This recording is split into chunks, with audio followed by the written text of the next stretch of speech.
All right, Shalom. I want to give all praises, glory, and honor to Yahweh, Baal Shem, Yahweh Shai, Baal Shem Kakadash. Double honor to the apostles and elders, the great millstone. And salutations, Shalom to Akim, that's pushing out this word in truth and in sincerity throughout the four corners of the earth. This is Brother Quar from the DC camp. Come back at you with another lesson. And I'm entitled it, With Patience Give Answer. All right, and this is from the book of Sirach or Ecclesiasticus in the Apocrypha, which is originally part of the King James Bible. All right, and I'm gonna just get straight into the lesson. Lord will, it'll be quick, but it's more words of wisdom for Akim. This is Sirach 5 verse 11. It says, "Be swift to hear, and let thy life be sincere, and with patience give answer." All right, now I'm gonna look up this word patience. Right, this is in the etymology, circa 1200. Quality of being willing to bear adversities, calm endurance of misfortune, suffering, etc. From patience or permission. All right, so it goes into endurance. All right, and then let me get the definition. It says the bearing or provocation, annoyance. Bearing an annoyance, misfortune, or pain without complaint, loss, or temper or anger. An ability or willingness to suppress relentlessness or restlessness, Salakia, or annoyance when confronted with delay. So remember those definitions, okay? As we go through this lesson, I'm gonna continue on. This verse 12 says, "If thou hast understanding, answer thy neighbor. If not, lay thy hand upon thy mouth." Right. So if you have that understanding, right, then answer the neighbor. Answer your brother. But if not, lay your hand upon your mouth. If you don't know it, you don't have to utter it. You know, a lot of times, people, in order to, sound wise, they say things, but they don't really have the understanding of it. This is verse 13. It says, "Honor and shame is in talk, and the tongue of man is his fall." You see that? Honor and shame is in talk, man. So, as the well-known scripture, life and death is in the power of the tongue. Just to say that the tongue is very, very powerful, man. It says honor and shame is in your talk, man. It says, "And the tongue of man is his fall." So you're supposed to take your time before you answer. Think before you talk. And labor to find them words beforehand, so that you are best prepared to answer, man. That's why we're supposed to study and show ourselves approved. Which I'm gonna come back to that. That chapter. But we are constantly on trial, man. We it's no small thing, man. That's why if I would have kept going, it says, "Be not ignorant in anything in any great matter, small or great." Let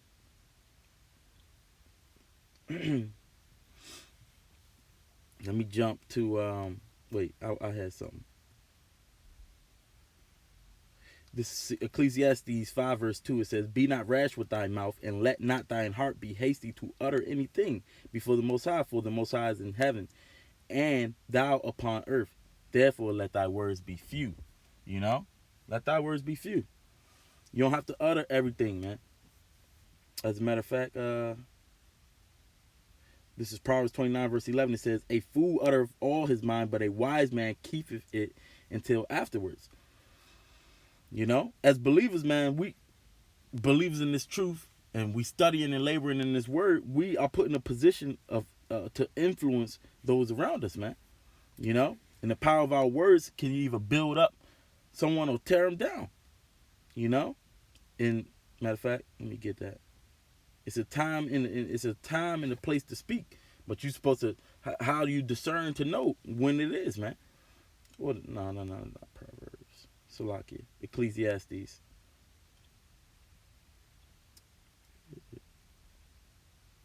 5. Okay. This is Ecclesiastes 5. No, not 5. I was just in 5. 3. That's what I want. This is Ecclesiastes 3 and 7. It says, "A time to rend and a time to sow, a time to keep silence and a time to speak." So it's important to know when there is a time to keep silence and a time to speak, man. And ultimately, You got to know how to rule your spirit, man. You know, refraining from speaking in certain situations, meaning that means practicing self-control, man. Which self-control is a fruit of the spirit. Let me get that. It's Galatians. This is Galatians 5 and verse 22.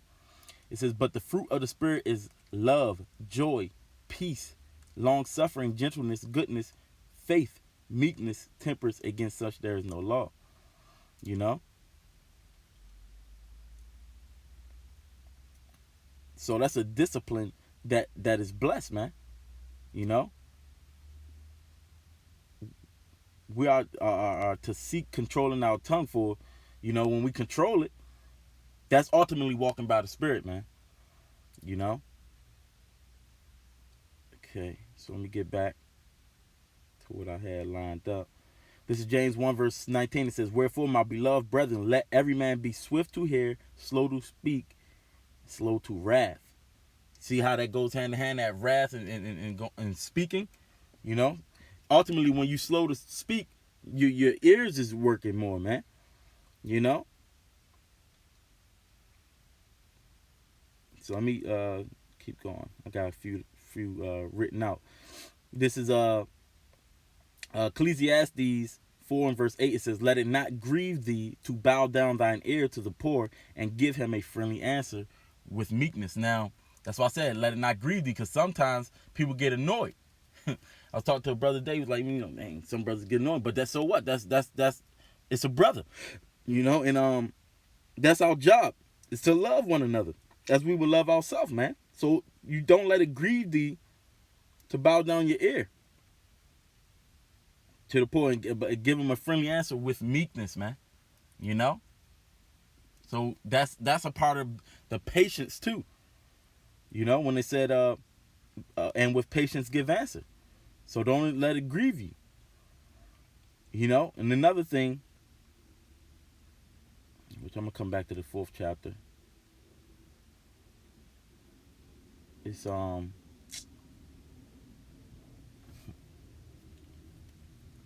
it? I just lost the scripture. It's all good though. Damn. All right, I guess I lost that one. Okay, I got something. This is Proverbs 16 and verse 22. It says, understanding is a wellspring of life unto him that have it, but the instruction of fools is folly. The heart of the wise teacheth his mouth, and addeth learning to his lips. You see that? So the mouth of the wise teacheth his mouth, and adds understanding to his lips, man. Pleasant words are as in honeycomb, sweet to the soul, and healeth to the bones. So these words can heal people. You know, that's why you want to labor to find these correct words, man. You know? But the ungodly, says, verse 27, I'm jumped out. It says, an ungodly man diggeth up evil, and in his lips there is as a burning fire. A forward man soweth strife, and a whisperer separateth chief friends. Now, that's also what you don't want to do as well. You know? That's why it's good to control your tongue. But I had something. Yeah, this is back in Sirach, the 5th chapter. It says, Sirach 5 and 14, it says, be not called a whisperer, and lie not in wait with thy tongue. For a foul shame is upon the thief, and an evil condemnation upon the double tongue. Be not ignorant in any small thing. Be not ignorant of anything in a great matter or a small. All right. This is Sirach 4 and 23. It says, and refrain not to speak when there is an occasion to do good, and hide not thy wisdom in her beauty. For by speech wisdom shall be known, and learning by the word of the tongue. So in certain situations you ought to speak, you know. So you got to know when. That's that discernment, you know. Verse 23, it says, no, verse 25, it says, in no wise speak against the truth, but be abashed of the error of thine ignorance. Be not ashamed to confess thy sins, and force not the course of the river. So yeah, don't speak against the truth. You know, don't say anything that's off. You know, but if you don't know it, it says be abashed in thy ignorance. That's when you're supposed to labor and find these words. That word abashed, let me look that word up. It says embarrassed or disconcerted or ashamed in thy ignorance. You know, but when you feel that, that's when you're going to want to get that knowledge. Like we said, a wise man he's going to get that. What I just read back in Proverbs the 16th chapter. You know, the heart of the wise teacheth his mouth, and addeth learning to his lips. You know, but and then the second part of that, it was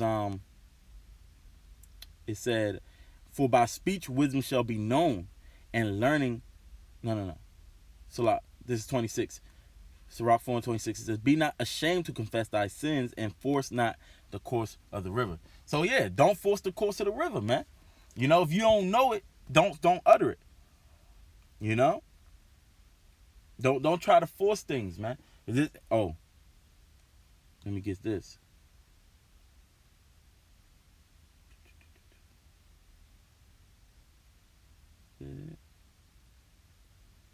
All right, this is Sirach 32 and verse 7. It says, speak, young man, if there be need of thee, and yet scarcely when thou art asked twice. Let thy speech be short, comprehending much in few words. Be as one that knoweth and yet holdeth his tongue. If thou be among great men, make not thyself equal with them. And when ancient men are in place, use not many words. All right, so as like it says, let thy speech be short, man. Comprehending much in few words. You don't have to just keep talking because you feel like you ain't make your point, man. You know, you should, especially with these words of wisdom that we have, you should be able to make your point in short and few words, man. You know, this is let me see, it's another part that I wanted on that.